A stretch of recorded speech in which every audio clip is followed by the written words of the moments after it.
오늘이 무슨 날인지 기억하십니까? 예? 예. 초복 맞습니까?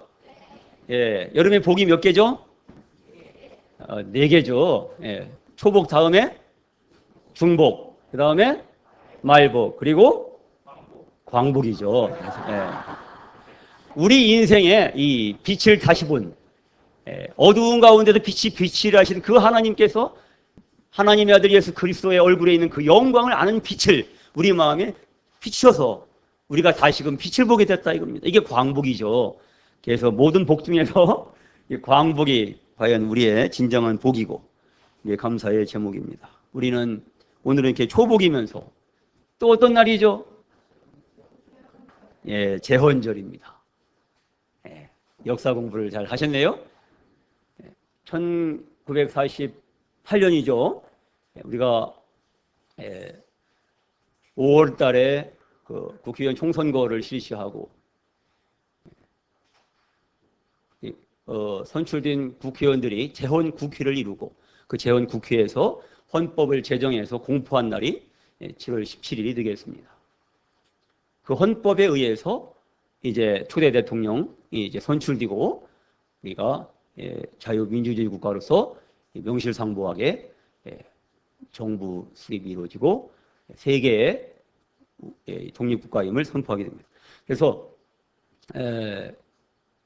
헌법이 먼저 제정이 됐고, 그죠? 법이 먼저입니까? 사람이 먼저, 대통령이 먼저입니까? 통치자가 먼저입니까? 법이 먼저입니까? 법이 먼저였죠. 헌법에 의해서 통치자가 이렇게 뽑혔습니다. 네, 우리가 이 헌법을 생각하면서 이 헌법은 바로 모든 법률의 기초가 되는 법이죠.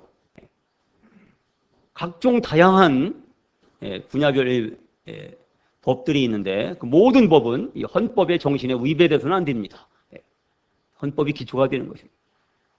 그러면 이 헌법에 모두 헌법이 130개조가 있고 6개의 부칙이 있고 또 이제 그 항목별로 따지면 더 많은 수백 개의 그 조항이 있는데 그 헌법 1조 1항을 기억하십니까? 대한민국의 헌법 1조 1항. 시작. 대한민국 국민 맞습니까? 대한민국은 민주공화국이답니다.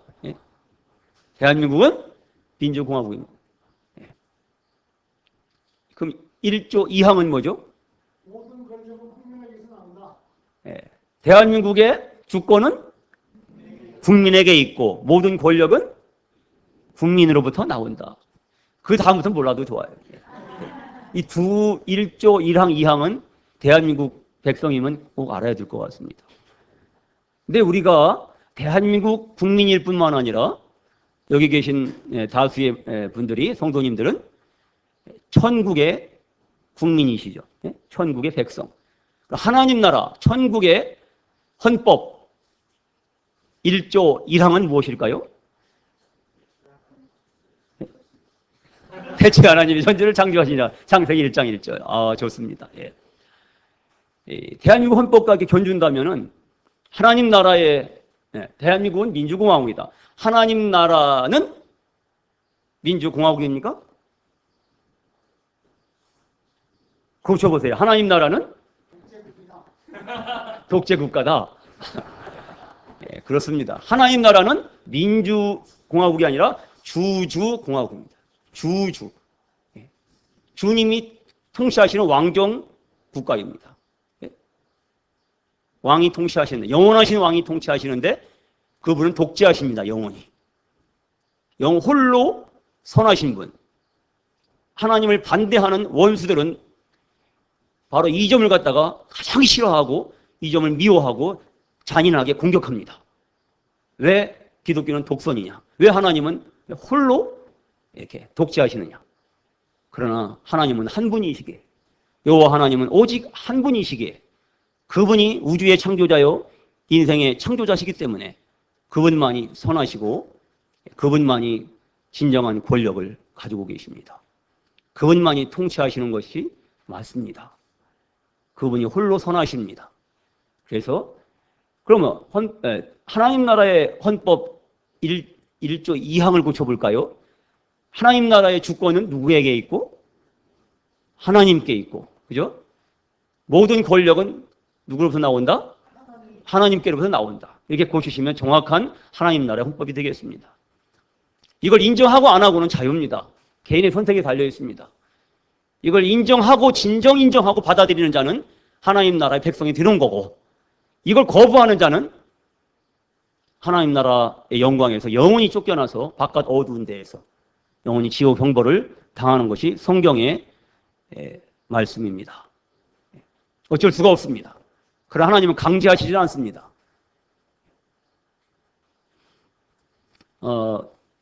우리가 또 특별히 성경에 여러 법률들이 있는데 그 법률을 거꾸로 하면 뭡니까? 율법이죠. 성경에서는 율법으로 표현합니다. 이 율법 조항이 613개 조항이 있다고 그러는데 그걸 또 압축하면은 10개 조항으로 압축할 수 있습니다. 그게 뭐죠? 10계명입니다. 출애굽기 20장에서 하나님 모세를 통해서 이스라엘 백성에게 내리신 이 10계명입니다. 10계명, 첫째 계명 기억하십니까? 첫째 계명 뭡니까? 나 위에 다른 신을 섬기지 마라. 왜입니까? 우리 하나님 여호와는 홀로 하나이신 유일하신 여호와이시기 때문에 다른 신을 섬기는 것은 하나님을 진노하게 합니다. 하나님 나라에 들어갈 수 없게 합니다. 두 번째, 나 위에 너는 너를 위하여 새긴 우상을 만들지 말아라. 하나님은 영광의 형상이 되신 분입니다. 그분을 갖다가 뭐 그리거나 새겨서 이렇게 음란하게 섬기는 것은 하나님을 진노하게 하는 것이고 하나님 백성으로서 합당치 않은 것입니다. 세 번째, 너희는 여호와의 이름을 망령되이 일컫지 말라. 하나님이 없는 사람들이 성경을 함부로 인용해서 함부로 자기 생각대로 성경을 풀고 하나님을 망령되이 일컫지만 이것은 하나님을 진노케 하는 것입니다. 결코 하나님 나라에 들어갈 수 없을 것입니다. 네 번째, 안식일을 거룩히 구별하여 지켜라.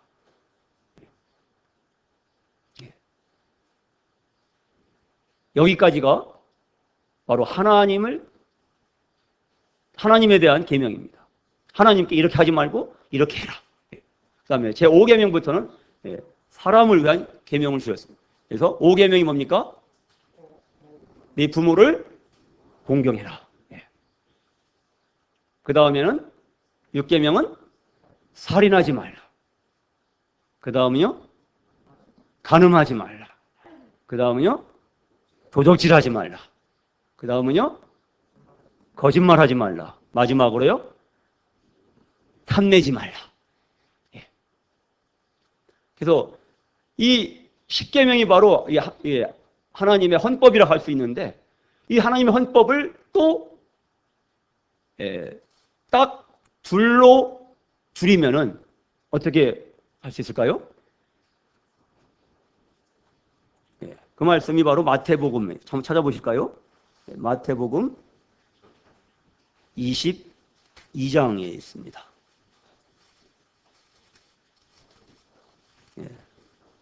마태복음 22장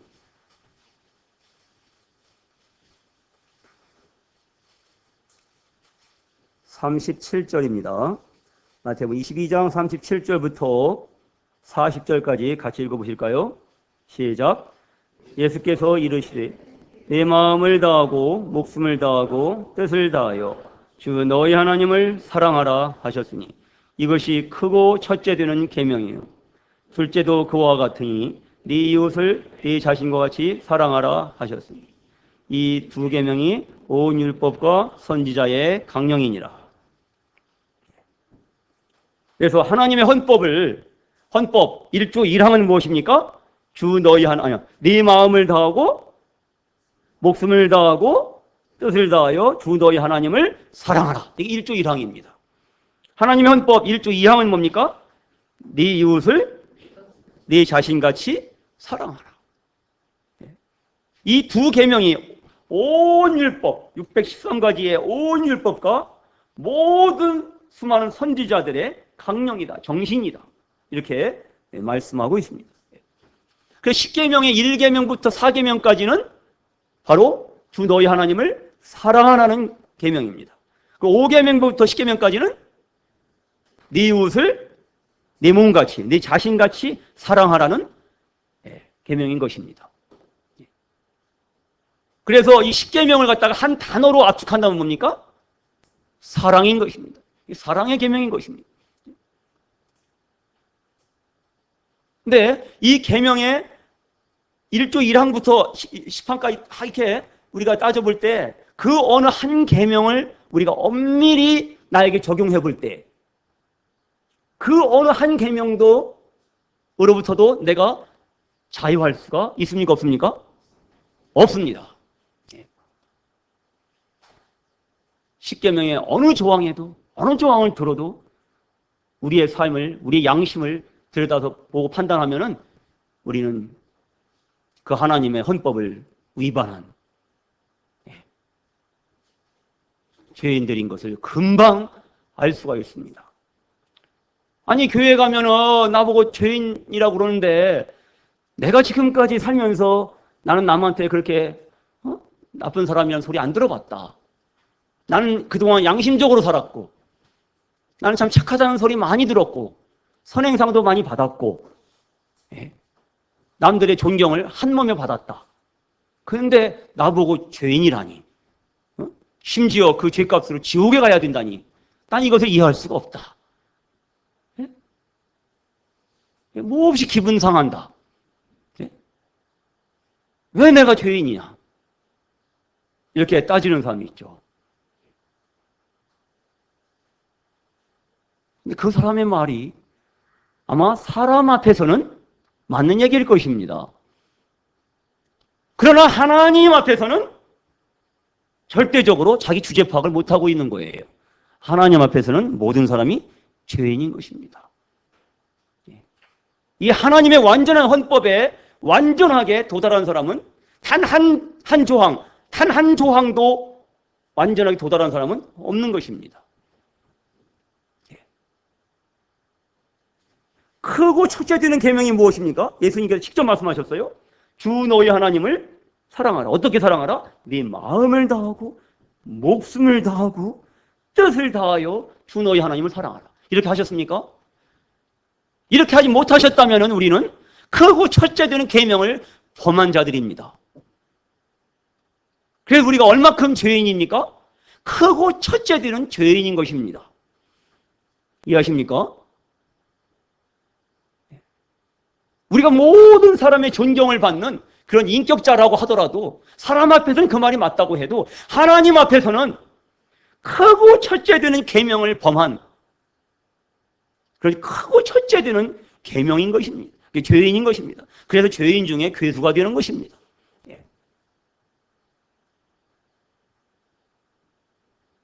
내가 어느 정도 죄인인 것은 인정하지만 내가 그렇게 흉악한 죄인입니까? 내가 그렇게 크고 첫째 되는 1등 죄인입니까? 이건 동의하실 수 없으시다고요? 그래서 하나님을 아직 모르기 때문입니다. 공의로우신 하나님, 거룩하신 하나님을 우리가 정말로 그분을 바라본다면 그 하나님 앞에서 우리가 떨면서 고백하지 않을 수 없을 것입니다. 나는 죄인입니다. 크고 첫째 되는 죄인입니다. 나는 죄인 중에 괴수입니다. 오라 이 사망의 몸에서 누가 나를 건져내랴. 이 죄 때문에 가슴을 치면서 통곡하지 않을 수가 없을 것입니다. 아직 내가 이렇게 죽을 죄인인 것을, 지옥에 천번만번 가도 싸다는 것을 동의할 수 없다면 나는 하나님을 모르고 있는 것입니다. 그분이 얼마나 거룩하신지, 그분이 얼마나 영광스러우신 분인지, 그분이 얼마나 의로우신 분인지 모르기 때문에 내가 그렇게 큰 죄인은 아니라고 생각하는 겁니다. 기준이 뭐예요? 사람과 견주어서. 저런 흉악범하고 견줄 때 나는 그런 대로 괜찮은 사람이야. 그건 뭡니까? 도토리 키재기 하는 거죠. 도토리들이 키재기 해봤자 그놈이 그놈이고, 구더기들이 하얀 구더기, 검은 구더기 서로 따져보고 달라봤자 그놈이 그놈인 것입니다. 다 더러움에 빠져 있는 것입니다. 우리가 제헌절을 맞아서 이 헌법을 공포한 이날을 맞아서 우리가 심각하게 하나님의 헌법을 우리가 돌아보고 그 하나님의 법 앞에서 내가 어떠한 사람이 아닐까. 저를 돌아볼 때 정말 이 몸을 가눌 수가 없습니다. 어떤 분들은 사람 앞에서 떳떳하고 정말 큰 소리 칠 수 있으시겠지만 저는 사람 앞에서도 저는 큰 소리 사실 못 칩니다. 저의 집사람이 저희 아내가 바로 산증인이에요. 제가 얼마나 이렇게 미달된 사람인지 날마다 보니까 저는 교통법규를 범해서 이렇게 딱지를 뜯긴 것도 한두 번이 아닙니다. 저는 이 인간의 법률에 대해서 저는 결코 자유하지 못합니다.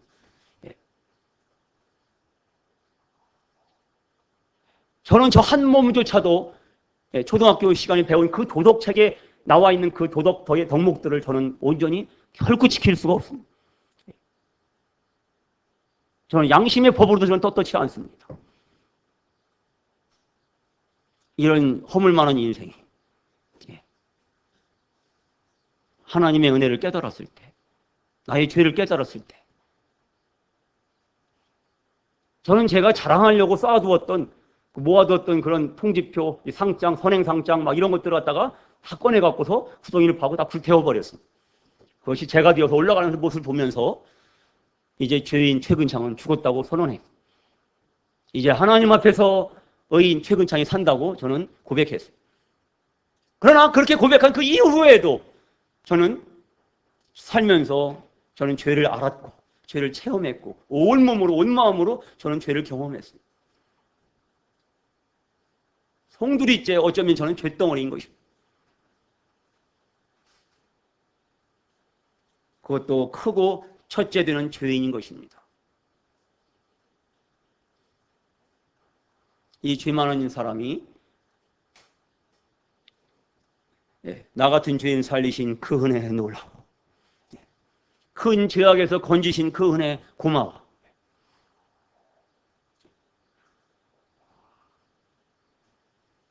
그 한없는 자비를 힘입어서 하나님 앞에서 의롭다고 인정을 받고 하나님의 의를 선물로 주시고 그 하나님 앞에 예배자로서 그 하나님 앞에 담대히 나올 수 있도록 이끌어주신 하나님께 감사와 예배를 드리지 않을 수가 없는 것입니다.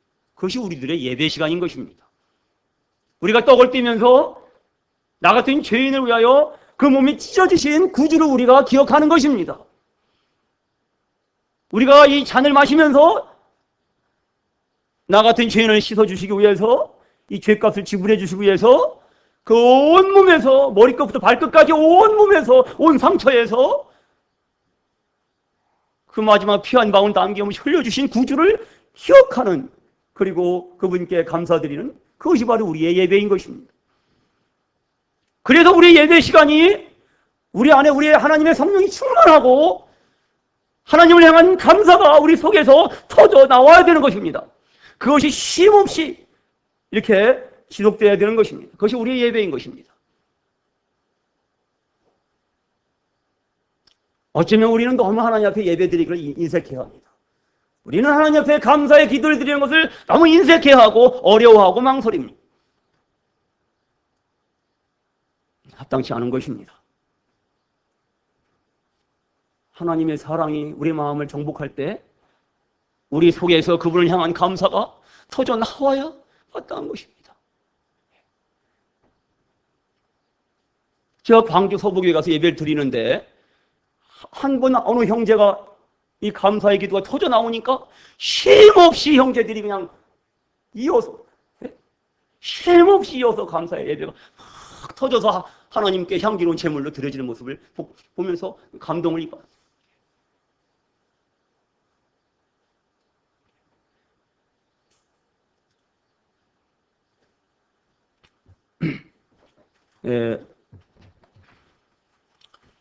창세기 말씀을 이렇게 상고하면서 이 하나님의 법, 하나님의 헌법과 관련해서 이게 말씀을 묵상한 부분이 있어서 이렇게 말씀을 드립니다. 찾아보실까요? 창세기 1장입니다.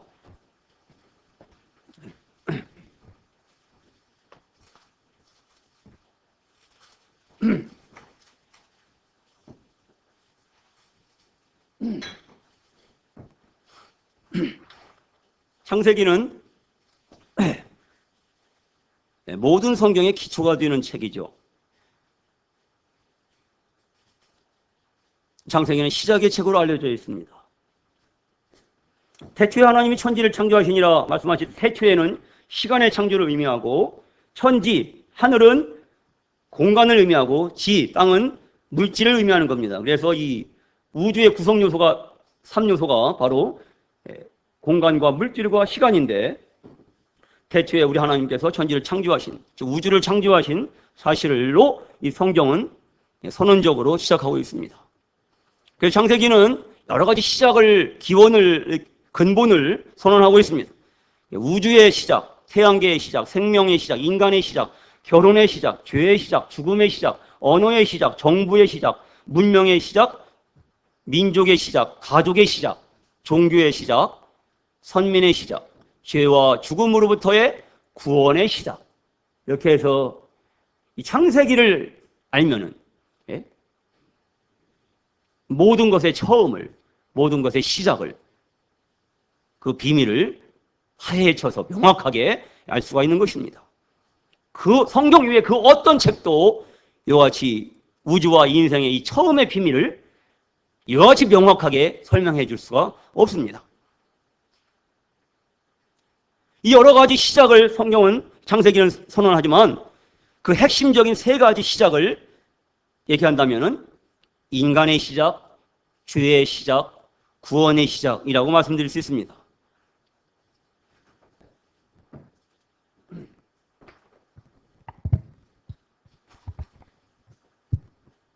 먼저 인간의 시작입니다.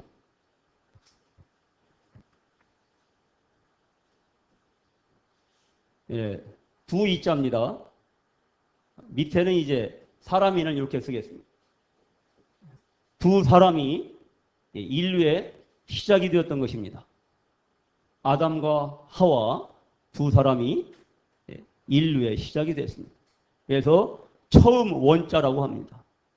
처음 원, 시작 원, 근본, 으뜸 원 이렇게 해석이 됩니다. 처음, 으뜸, 근본을 말해줍니다. 두 번째, 에덴 동산에서 여자가, 하와가 사사로울 사를 뜻하는 몰래, 하나님 몰래, 아담 몰래 입구자 먹었습니다. 선악을 알게 한 나무의 열매를 하나님께서 금지하시고 네가 이것을 먹는 날에는 정령 죽으리라 경고하셨는데 이 하와가 몰래 은밀히 따먹고 뭐가 시작이 됐습니까? 죄가 시작이 된 것입니다. 이렇게 해서 인간이 타락하고 하나님의 영광을 떠났습니다. 그렇게 하나님의 영광을 떠나서 수고하고 무거운 짐을 지고 고생하며 살다가 그가 파멸하여 영원히 지옥에 떨어지는 것을 하나님께서 불쌍히 여기시고 이제 구원의 작업을, 구원의 경륜을, 계획을 시작하십니다. 그래서 처음 초자입니다. 처음 원, 처음 시, 처음 초. 이 처음 초는 무엇일까요? 이쪽에 왼쪽에는 옷 의자를 막 옷 의자.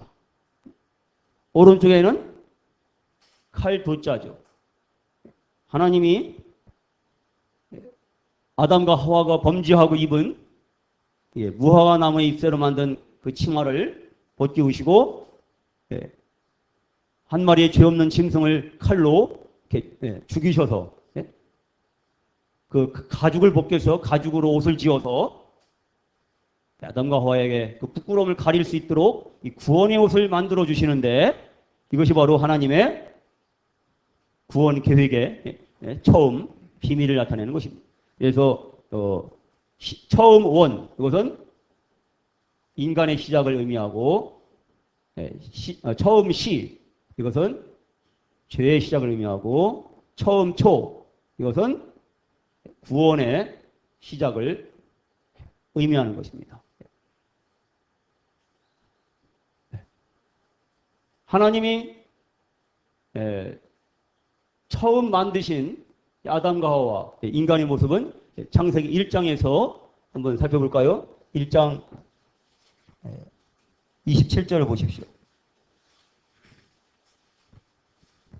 하나님이 자기 형상 곧 하나님의 형상대로 사람을 창조하시되 남자와 여자를 창조하시고 남자와 여자 두 사람이 바로 인류의 시작이 된 것입니다. 근데 이 남자와 여자를 창조하실 때 원숭이의 형상대로 또는 우리가 이게 뭐 곰의 그런 건국 신화가 있는데 그런 곰의 형상대로 사람을 창조하신 게 아니라 하나님의 형상대로 사람을 창조하셨다고 분명히 말씀하고 있습니다.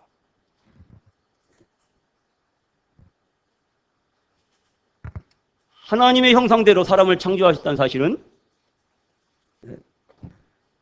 하나님의 영적이고 그분의 존재적인 또 그분의 도덕적인 형상들이 있는데 특별히 하나님의 도덕적인 형상을 들면은 그분의 진실하시고 선하시고 아름다우시고 거룩하시고 의로우신 그것이 바로 하나님의 도덕적 형상입니다. 그 하나님의 도덕적 형상대로 하나님은 사람을 남자와 여자를 창조하신 것입니다.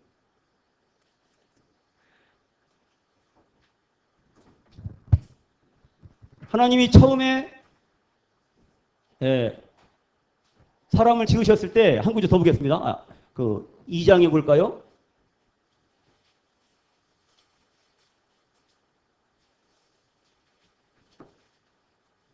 7절입니다. 2장 7절.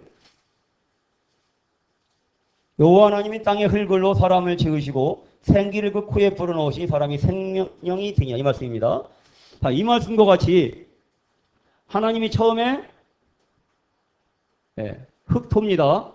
흙으로 사람을 지으시고 생기를 그 코에 이렇게 불어넣으셨습니다. 그리고 그러니까 어떻게 돼요? 사람이 입구자. 여기서는 입구자가 먹는 거지만 여기서는 말하는 겁니다. 사람이 이게 말도 하고 이 책받침은 쉬엄쉬엄 걸어갈 착자입니다. 그래서 걸어가게 됐습니다. 처음엔 인간이 정신없이 뛰지 않았나 봐요. 쉬엄쉬엄 걸었습니다. 하나님과 데이트하면서. 그래서 흙을로 사람을 지으시고 생기를 불어넣으시니 사람이 생명이 돼서 말도 하고 쉬엄쉬엄 걸어다니면서 하나님의 손잡고 에덴 동산을 거니면서 너무나 행복한 데이트를 즐겼던 것입니다. 그래서 그 영광스러운 하나님의 형상을 따라서 사람을 창조하셨기 때문에 사람의 몸에서는 이렇게 빛이 났습니다. 영광스러운 빛이 났다 이거예요. 이게 무슨 자입니까? 불화자죠. 그래서 하나님이 처음에 창조하신 그 에덴 동산에 두셨던 그 아담과 하와 처음 사람은 그 처음 시절, 그 시절은 너무나 영광스럽고 행복한 시절이었습니다. 아담과 하와가 그의 표정에서는 선하고 아름답고 거룩한 그런 표정들이 그들이 입만 뻥끗해서 흘러나오는 언어가 선하고 아름답고 진실하고 거룩하고 이런 좋은 말들이 넘쳐 흘러나오고 그래서 그 말 한마디만 들어도 그냥 이렇게 행복감이 전율적으로 떨려 이렇게 밀려오고 그런 시절. 그리고 그들이 이제 손을 폈다 내밀었다 하면은 그 손이 얼마나 따뜻한지 그 손을 잡으면은 모든 힘든 걸 다 이렇게 녹아내리고 행복해지는 아주 꿈만 같았던 하나님께서 동산에 거니러 오시면은 아담과 하와가 얼른 나가서 그 하나님을 맞아들이고 양쪽에서 하나님 손을 잡고 에덴 동산을 거니면서 데이트하던 그 행복했던 시절.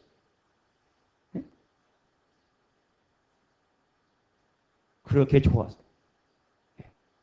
그들의 얼굴에서는, 몸에서는 이렇게 빛이 났어. 영광스러운 존재였습니다. 이 행복한 시간이 지속되기 위해서는 이 영광스러운 하나님의 형상이 그들의 표정에서, 그들의 말에서, 그들의 삶에서 계속 뿜어지고, 하나님과의 이 행복한 교제를 즐기기 위해서는 조건이 있었죠. 동산 중앙에 있는 선과 선악을 알게 한 나무의 실과 네가 먹지 말아라. 먹는 날엔 정령 죽으리라. 반드시 죽을 것이다.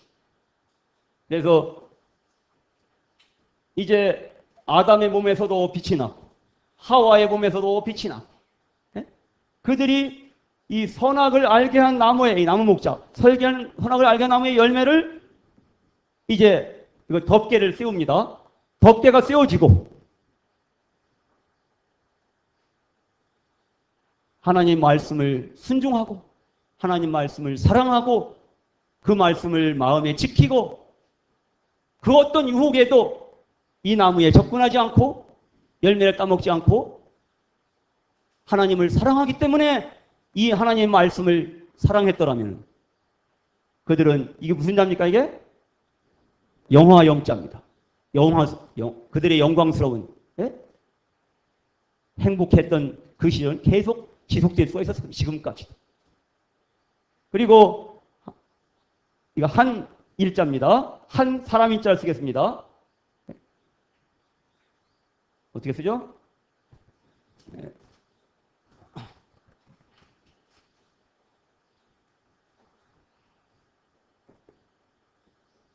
한 사람, 밑에 거 사람이 인입니다. 한 사람에게서 이제 빛이 올라갑니다. 바로 이 아담을 말합니다. 아담에게서 이렇게 빛, 무슨 자입니까? 빛광자입니다. 합해서 영광이 되는 것입니다. 영광. 그들이 하나님 앞에서 이런 영광스러운 행복한 시간이 그들이 하나님의 이 말씀을 지켰더라면, 이 말씀을 사랑했더라면 지금까지도 영광스러운 존재가 계속되었을 것이고 그 표정과 그 입술과 그 삶에서 하나님의 아름다운 도덕적인 형상이 뿜어져 나왔을 텐데 지금 이 시간도 하나님과 행복한 데이트를 즐길 수 있을 텐데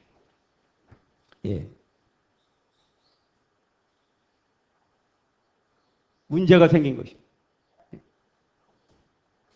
이제 사단이, 이건 죄의 시작을 의미하는데요.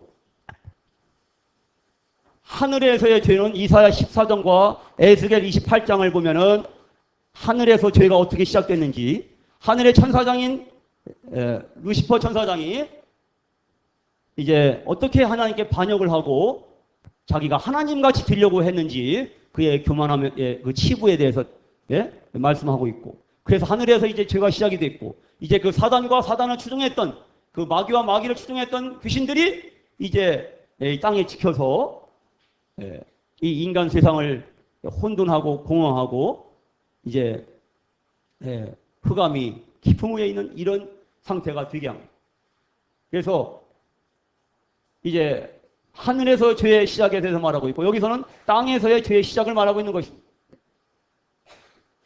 이제 하와가 하나님의 말씀을 무시하고 몰래 이 금단의 열매를 따먹음으로써 이 비극은 시작이 됐습니다. 3장을 보시겠습니다. 3장 5절 6절입니다. 같이 읽어볼까요? 시작.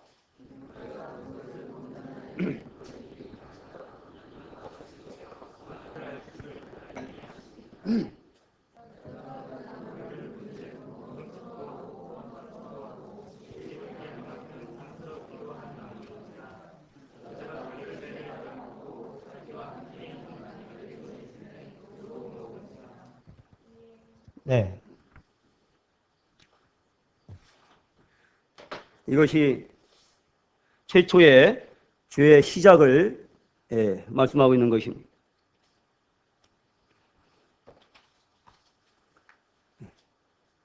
엄청난 이렇게 죄를 저지른 것도 아니네요. 남의 사과밭에 가서 뭐 트럭으로 그냥 온 사과를 다 그냥 훑어온 것도 아니고, 방앗간에 가서 그냥 온 벽가마니를 다 실어온 것도 아니죠. 트럭을 몰고 다니면서 그냥 여기저기 그냥 온 동네 자전거를 갖다 다 실어갖고서 그냥 서울로 튄 것도 아니죠. 예? 그죠? 예? 열매 하나 따먹었는데. 예? 이것이 바로 아담과 하와와 그의 모든 자손, 온 인류를 지옥의 형벌에 빠뜨린 그 죄라고 하니까 이게 퍼뜩 이해가 안 될 수가 있습니다. 그러나 이것이 얼마나 심각한지 우리가 그 본질을 이해해야 되는 것입니다. 여자가 그 나무를 본즉 그랬습니다. 그 전에는 아담과 하와의 유일한 기쁨은 누구를 보는 것입니까? 하나님을 보는 것입니다. 하나님께서 만들어 놓으신 동산의 모든 실과를 그들이 맛고 먹고 즐기면서 그 매 순간도 그들은 하나님을 대한 시선을 놓치지 않았어요. 신기하다, 맛있다, 이걸 우리 하나님이 이렇게 만들어 주셨어. 하나님 정말 신기하시다. 대단하시다. 하나님 놀라우시다. 하나님 사랑해요. 감사해요. 잘 먹을게요. 예? 예배합니다. 그분을 찬양하고, 예? 그분을 사랑하고. 그런데 이제 이 여자가 하나님께 대한 그 시선을 돌이켜서 나무를 바라봤습니다. 드디어 자기 시선을 가지게 된 거예요. 하나님을 바라보는데 시선을 거두어서 하나님이 금하신 나무를 바라보게 됐습니다. 하나님의 말씀을 불순종했습니다. 그 마귀의 말을 불순종하는 최초의 경험이 됐습니다. 마귀는 뭐라고 그랬습니까? 너희가 먹는 날에는 4절에 너희가 결코 죽지 아니하리라. 하나님 말씀은 반드시 죽을 것이다. 마귀의 말은 결코 죽지 아니하리라. 그걸 따먹었다는 얘기는 뭐예요? 하나님 말씀을 불순종하고 거역하고 마귀의 말을 순종했다는 그런 얘기가 되는 것입니다. 인간은 아무리 하나님이 정석권 만들어주신 그런 사람이라 하더라도 인간 스스로는 이 마귀를 이길 수가 없는 것입니다. 그러나 인간이 마귀를 압도적으로 능가하고 이길 수 있는 유일한 비결이 있는데 그것이 뭐냐? 하나님의 말씀이었습니다. 인간 하나님의 말씀을 붙들고 있는 한, 그 마음에 하나님의 말씀을 그 중심에 두는 한 인간은 결코 범죄할 수 없는 거예요. 오늘날도 마찬가지입니다. 우리가 범죄할 때, 우리가 죄를 지을 때 그 모든 범죄가 어디서 나옵니까? 우리 마음의 중심에 하나님의 말씀이 없기 때문입니다. 우리의 마음의 중심에 하나님 말씀이 있는데 그 말씀이 살아 움직이는데 그 말씀을 묵상하면서 우리가 그 순간에 미워하고 거짓말하고 속이고 흘겨보고 째려보고 이렇게 범죄할 수 있겠습니까? 안 되죠. 동시에 이루어질 수가 없는 것입니다. 그리고 하나님 말씀을 신뢰할 때에 곧 마귀를 능가하고 하나님 말씀대로 온 땅을 정복하고 다스릴 수 있는 그 특권을 행사할 수가 있는 겁니다. 그러나 하나님 말씀을 무시하고 마귀의 말을 따랐을 때에 여기서 그것이 바로 근본적인 죄가 되는 것이고 그 순간부터는 마귀를 결코 이길 수가 없는 겁니다. 마귀의 죄에 감염이 돼버린 겁니다. 그 좀비 PC에 대해 전에 말씀드린 적이 있죠? 이 마귀의 어떤 해커들이, 크래커들이 이 좀비 PC를 이용해서 이제 그 크래커의 의도대로 그 PC를 사용하고 또 그 PC를 사용해서 또 다른 많은 사람들을, 다른 PC들을 공격하는 도구로 사용하는데 이와 같이 인간을 마귀의 좀비로 만들어버린 최초의 사건이 됐다는 게 문제가 되는 겁니다. 그래서 이건 뭘 말하느냐? 그 전에는 하나님의 사랑을 추워도 의심해 본 적이 없습니다. 근데 그는 마귀의 말을 듣고서 하나님의 사랑을 의심하게 된 겁니다. 하나님을 신뢰하지 않게 된 것입니다. 그것은 또 뭘 말하느냐? 하나님을 버리고 마귀를 따르게 됐다는 것을 말합니다. 근데 동산 중앙에 생명나무가 있고 선악을 알게 한 나무가 있었습니다. 왜 쉽게 요건 생명나무, 요건 사망나무, 죽음나무라고 하지 않으시고 이거 선악을 알게 한 나무라고 하셨을까? 예? 그만큼 그 의미가 중요하기 때문에 그렇습니다. 물론 그 나무는 사망나무입니다. 왜? 먹으면 죽으니까. 왜 선악을 알게 한 나무라고 하셨을까? 예? 이 선과 악을 아는, 판단하는 그 기준이 오직 하나님께만 있는 거죠. 예? 절대적으로 선하신 하나님께서 선하다 하시면 선한 거고 악하다 하면 악한 거예요. 그런데 이제 사람이 그 선악을 알게 나무를 다 먹었다는 사실은 뭘 말하느냐? 그 선악을 판단하는 기준을 하나님께로부터 인간 스스로에게로 이렇게 강탈했다는, 탈취했다는 그 의미가 되는 것입니다. 그래서 그 다음부터는 이제 뭐예요? 자기 자신이 하나님이 돼갖고 자기가 자기 삶의 주인이 돼갖고 그 마음에 하나님 두기를 싫어하고 이제 자기 멋대로 사는 거예요. 이제는 자기가 좋은 게 좋은 거고 자기가 싫으면 싫은 거 나쁜 거예요. A라는 사람, B라는 사람, C라는 사람이 있어요. 그 이 A라는 사람에게 B라는 사람이 잘해주고 C라는 사람은 잘 못해줘요. 그럼 A라는 사람이 볼 때에는 B라는 사람은 좋은 사람이고 C라는 사람은 나쁜 사람이겠죠. 근데 그 C라는 사람이 B라는 사람에게 잘해준단 말이에요. 그럼 뭐예요? B라는 사람에게 C라는 사람은 좋은 사람이 되는 거예요. 다 자기가 중심이 돼버리는 거예요. 네? 나한테 잘해주면 좋은 사람, 나한테 못해주면 나쁜 사람 이렇게 돼버리는 거예요. 이게 선악을 판단하는 기준을 하나님께로부터 자기가 강탈해버린 거예요. 이게. 그런 사건이 돼버려요. 그래서 이 사건이 인류를 파멸로 이끌게 된 것입니다. 이게 바로 죄의 시작을 의미하는 것입니다.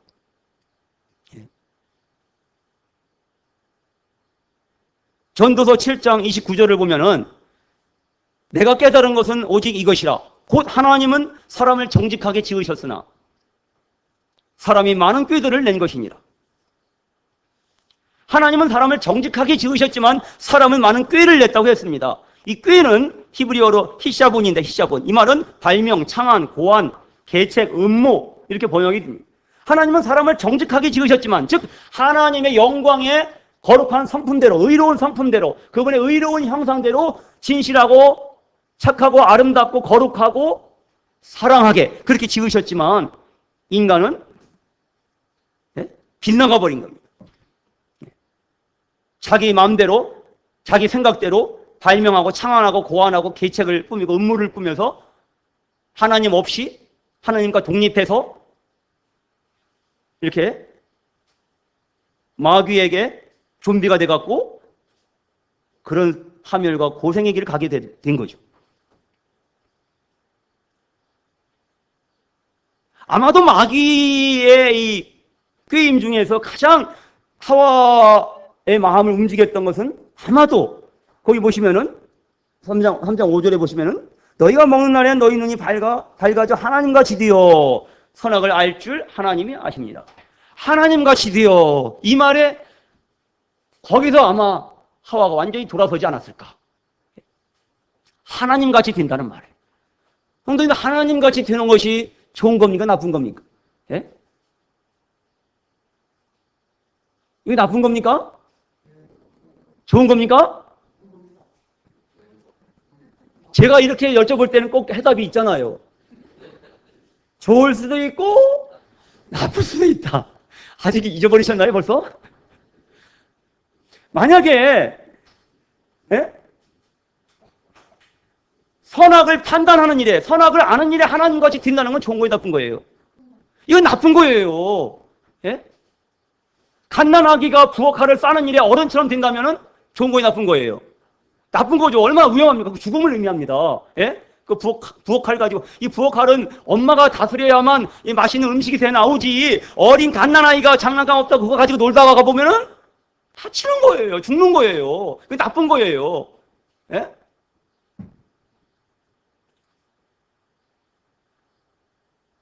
그러나 우리가 우리의 소원이 무엇입니까? 구원받은 하나님의 자녀들의 소원이 뭡니까? 하나님을 닮는 거죠. 하나님처럼 되는 거잖아요. 예수님처럼 되는 거잖아요. 그분의 아름다운 형상을 닮아가는 거잖아요. 그죠? 이게 우리의 유일한 소원이잖아요. 예수님 닮는 거. 그분의 도덕적인 성품에 있어서 우리가 그분을 믿음으로 말미암아, 그분을 사랑하고 말미암아 우리 안에 성령이 충만하고 우리가 그분의 아름다운 성품을 닮아가는 것은 얼마나 좋은 겁니까? 얼마나 아름다운 겁니까? 그죠?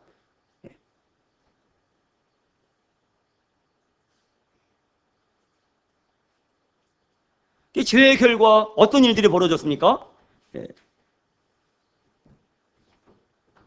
로마서 한번 찾아보고 있습니다. 로마서 5장입니다.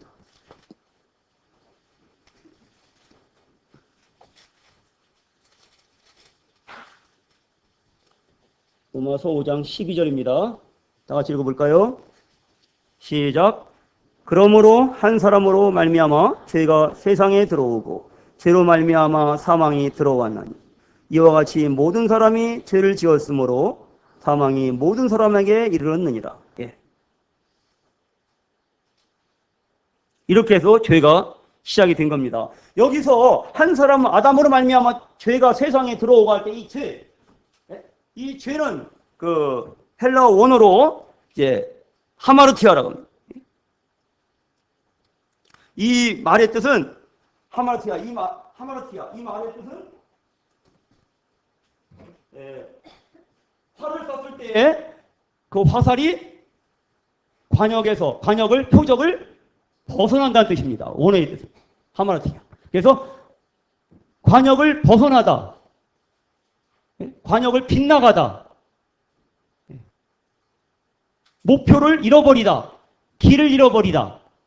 원어적으로 이런 뜻을 가지고 있습니다. 이 죄의 원뜻입니다.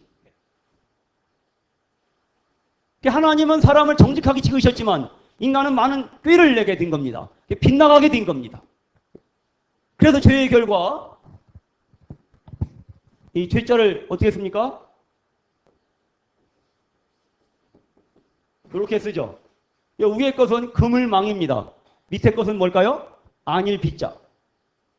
그리고 이 안일 빗자는 새가, 이 새의 날개의 상형입니다. 새의 날개의 상형. 네? 새가 날개를 펼친 모습. 그래서 이 그물이죠. 어떤 모습 상상이 되십니까? 새가 그물에 걸려서 날개가 이제 옥지어 있는 모습. 그래서 인간에게 한 사람 아담을 말미암아 인간에게 죄가 이렇게 시작이 된 다음부터 인간은 하나님으로부터 독립하게 되었고 그 마음에 하나님 두기를 싫어하게 됐고 그 마음에 하나님이 없으니까 그 마음에서 하나님의 형상을 잃어버리니까 이제 인간은 그 상실한 마음대로 버려진 바 되어서 로마서 1장에서 얘기하고 있죠. 여러 가지 거짓되고 추악하고 탐내고 욕하고 이런 수많은 분쟁하고 이런 죄의 열매들이 그의 표정에서 그의 말에서 그의 삶에서 이렇게 풍성하게 열매를 맺게 된 겁니다. 거의 수많은 수백 수천의 이런 죄의 열매들이 맺히게 되는 겁니다. 그래서 인간은 죄가 그 영혼을 옥죄게 돼버린 겁니다. 하나님 안에 거할 때는 하나님께 모든 것을 맡겨드리고 그분을 사랑하고 그분의 말씀을 순종하고 그분과 함께 교제할 때에는 인간은 죄로부터 마귀로부터 자유했습니다. 그의 자유로운 영혼에 이제 죄가 들어왔을 때 이 죄로 말미암아 죽음이 들어왔고 이제 사망이 왔고 인간은 뭡니까? 그 죄가 그 영혼을 이제 옥죄는 상태가 돼버린 거예요. 인간은 이제는 결코 하나님을 향하여 날개를 펴고 날아오를 수 없는 날개 꺾인 새가 돼버린 겁니다. 하늘의 맹주 독수리면 뭐합니까? 날개가 풀어져 버렸으면은 그 날개를 차고 날개를 퍼득여서 창공을 가르고 비행할 수 없는 독수리라면 얼마나 그 불쌍한 겁니까? 인간이 그 꼴이 난 겁니다. 이 그물에 걸려서 날개를 퍼득거리는 그런 새처럼 죄가 들어오니까 그 죄가 인간의 영혼을 옥죄었어. 마귀의 좀비가 돼갖고 자기가 원하지 않는 그 죄를 지으면서 내가 알고 죄짓고 나도 모르게 죄짓고 이러면서 인간은 죄와 함께 살게 됩니다. 근데 원래 이 죄의 한자는 어디서 왔느냐? 스스로 자자 밑에 요게 뭐자예요? 매울 신자. 예? 이게 원래 허물 죄자입니다. 이것도 허물 죄자인데 뭐 전설에 의하면 진시황이 이제 요 자가 임금왕자하고 비슷하다고 해갖고 이자를 쓰지 말고 이자를 써라 해갖고서 이 허물 죄자를 요걸로 이렇게 옮겨왔다는 얘기가 전해집니다. 근데 요건 뭡니까? 인간이 하나님으로부터 독립했어요. 스스로 자자, 스스로 독립하고 그 매울 신자지요. 이 매울 신, 괴로울 신자입니다. 그 인간은 죄의 결과로 뭡니까? 이제는 정말 인생의 쓴맛을 보지 않으면 살아갈 수 없게 된 겁니다. 이 매울 신자. 그때부터 인간은 마태복음 11장 28절 말씀입니다. 수고하고 무거운 짐진 자들아 다 내게로 와라. 내가 너희를 쉬게 하리라. 인간은 이 죄가 들어온 그 순간부터 수고하고 무거운 이 괴로운 매운 그런 인생의 고통들을 안고 살게 된 것입니다. 어떤 사람도 이 괴로움으로부터 이 고통으로부터 이 죽음의 두려움으로부터 자유한 사람이 없습니다. 인간에게 죄가 더러움으로 말미암아 사망이 왔다고 로마서 5장 12절 말씀하고 있죠. 그때부터 이 사망의 두려움이 5대양 6대주의 그런 죽음의 이 대왕, 공포의 대왕이 돼서 모든 인간을 지옥으로 끌고 가게 된 겁니다. 이것이 죄의 결과입니다. 마지막으로 처음 초대해서 간단히 정리하고 마치겠습니다. 창세기 다시 가셔서 창세기 3장입니다.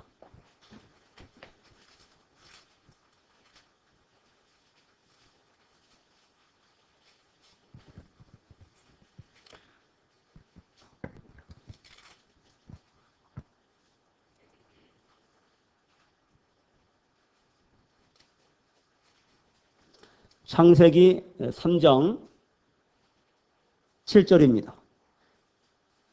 이에 그들의 눈이 밝아져 자기들이 벗은 줄 알고 무화과나무 잎을 엮고 치마로 삼았더라. 그들이 그날 바람이 불 때 동산에 거니시는 여호와 하나님의 소리를 듣고 아담과 그의 아내가 여호와 하나님의 낯을 피하여 동산나무 사이에 숨은지라. 여호와 하나님이 아담을 부르시며 그에게 이르시되 네가 어디 있느냐? 이르시되 내가 동산에서 하나님의 소리를 듣고 내가 벗었으므로 두려워하여 숨었나이다. 2장 25절에 보세요. 2장 25절. 아담과 그의 아내 두 사람이 벌거벗었으나 부끄러워하지 아니하니라.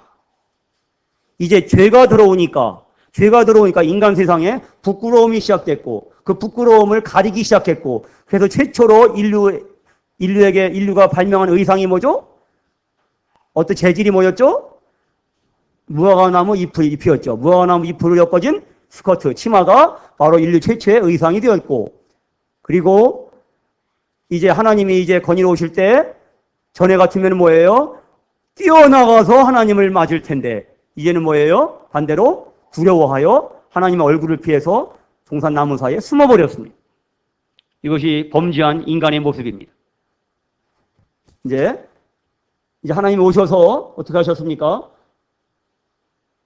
뒷부분에 21절로 가보겠습니다. 3장 21절. 창세기 3장 21절. 여호와 하나님이 아담과 그의 아내를 위하여 가죽 옷을 지어 입히시니라.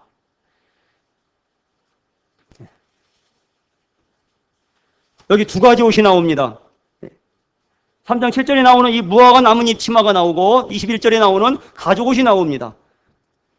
이 나뭇잎 치마는 종교의 상징이고 가죽 옷은 복음의 상징입니다.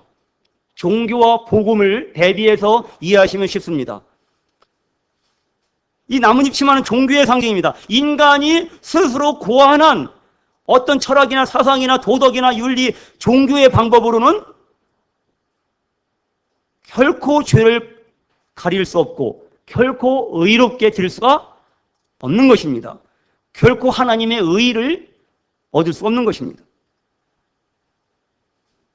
그런데 하나님께서 다가오셔서 인간이 스스로 고안한 그 나뭇잎 치마 종교의 옷을 벗기시고 이 가죽옷을 만들어 입히십니다. 이 가죽옷은 복음의 상징입니다. 하나님의 선물로 주어진 것으로 하나님의 방법으로 죄를 가리고 의롭게 될 수 있는 비밀이 여기에 있습니다. 요한복음 1장 29절 말씀을 기억하십니까? 이튿날 요한이 예수께서 자기에게 나오심을 보고 이르되 보라, 무엇을 지고 가는? 세상 죄를 지고 가는 누구시다? 하나님의 어린 양이시다 라고 선언하지요. 세상 죄를 지고 가는 하나님의 어린 양, 그분이 요한복음 19장 30절에서 십자가에 달려서 마지막 하신 말씀 중에 하나가 다 이루었다고 선언하시는데 뭘 다 이루셨습니까? 세상 죄를 지고 가는 일을 다 이루신 겁니다. 그분이 험한 십자가의 높이에 달리셔서 온 인류가 받아야 할 그 죄의 심판을, 그 죄의 저주를 그 하나님의 사랑하시는, 기뻐하시는 그 거룩하신 하나님 아들의 몸에 하나님이 그 진노와 심판과 저주를 송두리째 다 퍼부으시고 우리를 위하여 예수님이 죄가 되시고 우리의 죄의 값을 지불하는 그 일을 예수님이 다 이루어 주신 것입니다. 신이 나무에 달려 그 몸으로 우리 죄를 담당해 주신 것입니다. 예수 그리스도의 험한 십자가, 그분의 잔인한 희생을 통해서 나의 모든 죄가 속죄되었습니다. 그분은 자신의 보배로운 피를 흘리심으로 나를 위하여 영원한 속죄를 이루셨습니다. 그분의 죽으심을 통해서 나를 향한 하나님의 사랑을 입증해 주셨고 그분의 부활하심을 통해서 그분이 나의 주, 나의 하나님이 되신 것을 입증해 주셨습니다. 가죽옷은 구원의 옷이며 의의 옷입니다. 구원은 나뭇잎 옷을 벗고 가죽옷을 입는 것으로 상징이 됩니다. 종교개혁자 중에 마르틴 루터가 있습니다. 마르틴 루터는 원래 독실한 천주교 사제였는데 그는 로마 교황과 카톨릭 교리와 그 수도원 생활이 제공하는 그런 종교의 옷을 몇 겹으로 이렇게 껴입고 의롭게 되기 위해서 날마다 몸부림쳤습니다. 근데 그가 가장 두려워한 것은 하나님의 의였습니다. 하나님께서 하나님의 의로 모든 범죄한 인간을 심판하고 저주를 내리고 형벌을 내리는 그런 하나님의 속성이라고 이해했기 때문에 루터는 하나님의 의를 두려워하고 미워하고 이렇게 경계하고 싫어했습니다. 그러면서 그는 스스로 의롭게 되고자 종교의 옷을 입고 그는 날마다 몸부림치면서 이렇게 수도 생활을 했고 성경을 읽었고 고통을 했습니다. 그러다가 그가 한번 로마서 1장에 가서 마치겠습니다. 로마서 1장 16절입니다. 로마서 1장 16절에서 보시면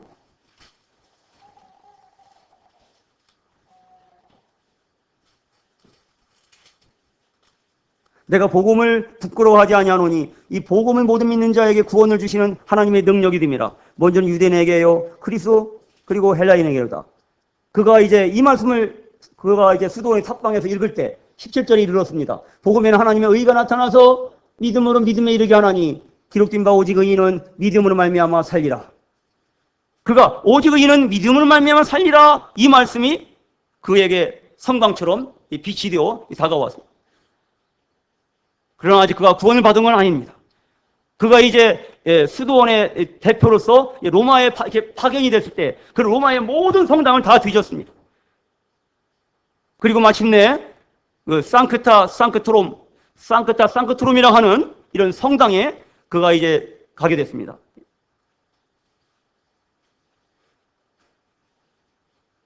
기쁜 소식이 있습니다. 식사 준비가 20분 정도 늦어진답니다. 지금 여유 있게 말씀드리겠습니다.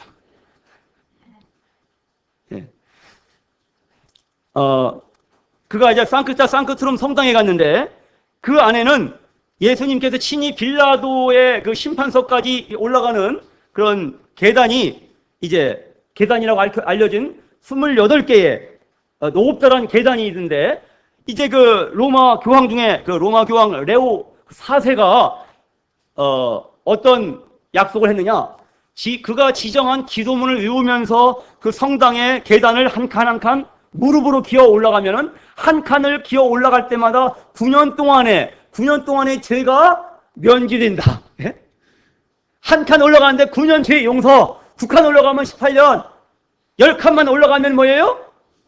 90년! 평생의 죄가 다 용서되고, 20몇 개라고 계단이? 28개 했죠? 28개 올라가면은 몇 번 태어날 죄까지도 다 용서돼 버리는 거야. 예? 얼마나 편하고 쉽고 좋습니까? 이 계단을 무릎을, 그 아픈 맨 무릎을 켜 올라가다가 그가 몇 칸 올라가는데 이제 오직 의인은 믿음을 만나면 살리라. 이 말씀이 또 오는 거예요, 또. 그냥 올라가다 말고 그냥 걸어 내려옵니다. 그리고 이제 다시 독일로 돌아가서 그가 이제 비센베르크 대학의 이제 교수로서 강의를 하게 되는데 마침 또 로마서 1장을 강의하게 됐어요, 로마서를. 강의하다가 바로 또 이 말씀에 이르렀습니다. 복음에는 하나님의 의가 나타나서 믿음에 이르게 되나니 기록된 바 오직 의인은 믿음으로 말미암아 살리라. 이 말씀을 읽으면서 그냥 빛이 그 마음속에 환하게 그냥 들어왔어요. 거기서 그는 완전히 죄로부터 해방이 됐습니다. 그리고 그가 고백하기를 나는 이제부터 다시는 하나님의 의를 미워하지 않게 되었다. 이렇게 고백을 했어요. 그 전에는 하나님의 의가 너무 미웠어. 너무 두려웠어.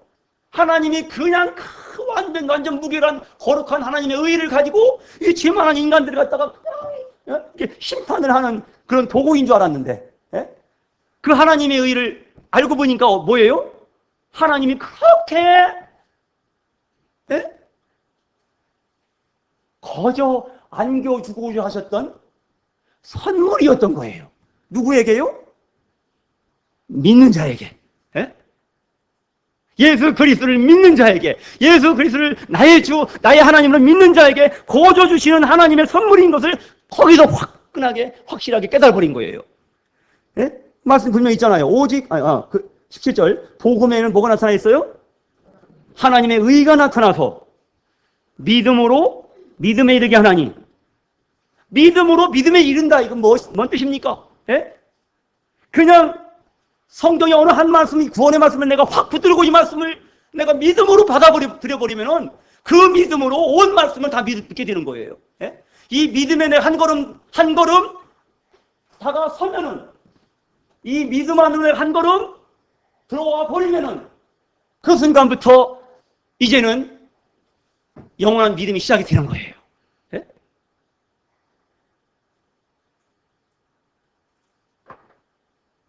그래서 기록된 바 오직 의인은 믿음으로 말미암아 살리라. 이 하나님의 의가 어디에 나타나 있다고요? 복음에 나타나 있는 것입니다. 이 복음의 핵심은 무엇입니까? 하나님의 아들 예수 그리스도께서 나의 죄를 위하여 죽으시고 장사 지낸 바 되었다가 3일 만에 다시 살아나셔서 나를 의롭다고 선언해 주신 그것이 바로 복음의 핵심인 것입니다. 보너스로 한 요절 더 찾아보겠습니다. 고린도후서 5장 21절입니다. 오늘 예배 중에 읽을 말씀인데요. 고린도후서 5장 21절.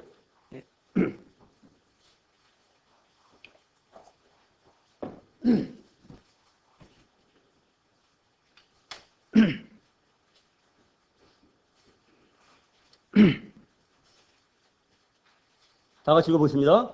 고린도서 5장 21절. 시작. 죄를 알지도 못하신 이를 우리를 대신하여 죄로 삼으신 것은 우리로 하여금 그 안에서 하나님의 의가 되게 하려 하심이라. 죄를 알지도 못하신 그분이 누구십니까? 예수 그리스도 하나님의 아들이십니다. 그분은 전지전능하시기 때문에 모든 것을 아실 수 있는 하나님이십니다. 그러나 그가 모르신 게 있습니다. 바로 죄입니다.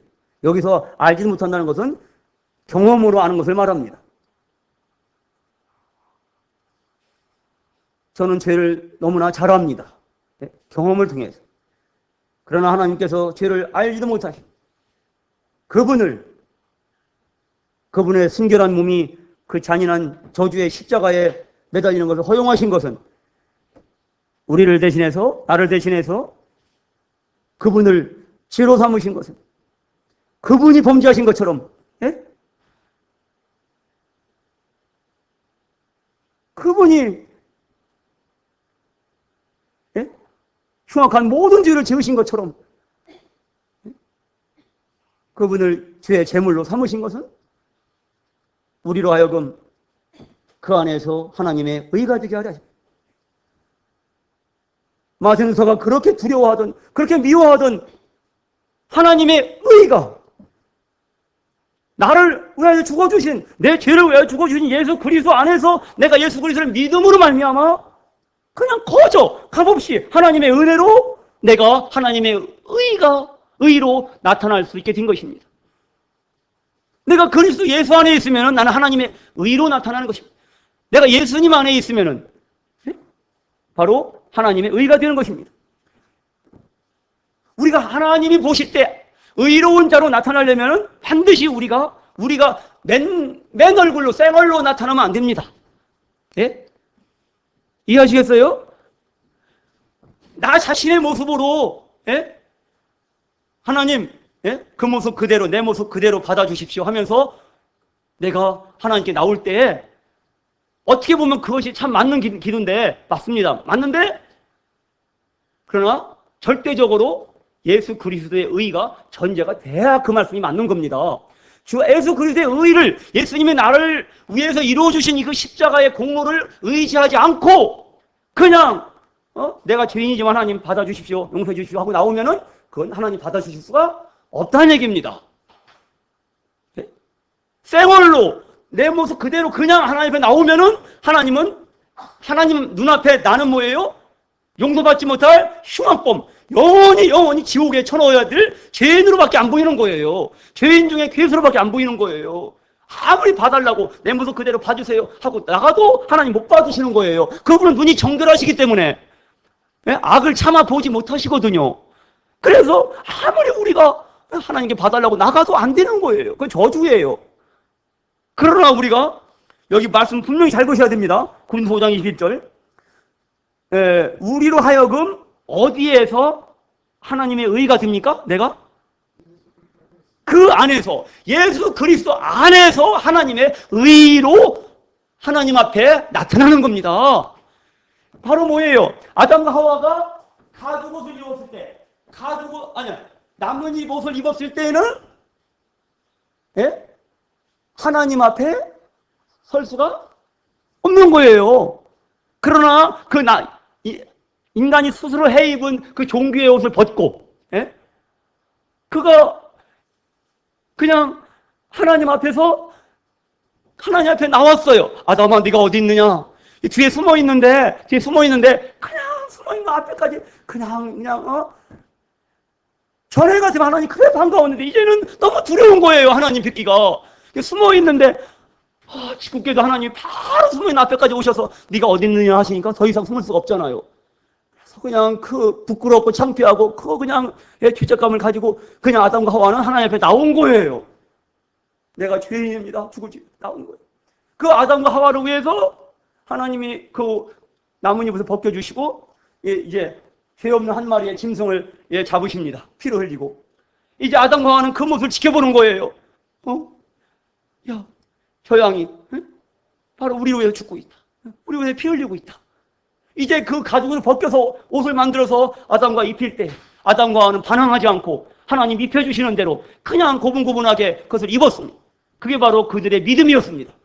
그 믿음을 하나님은 의로 여겨주시고 그 가죽옷을 통해서 하나님은 구원의 옷을, 의의 옷을 입혀주실 수 있었던 것입니다.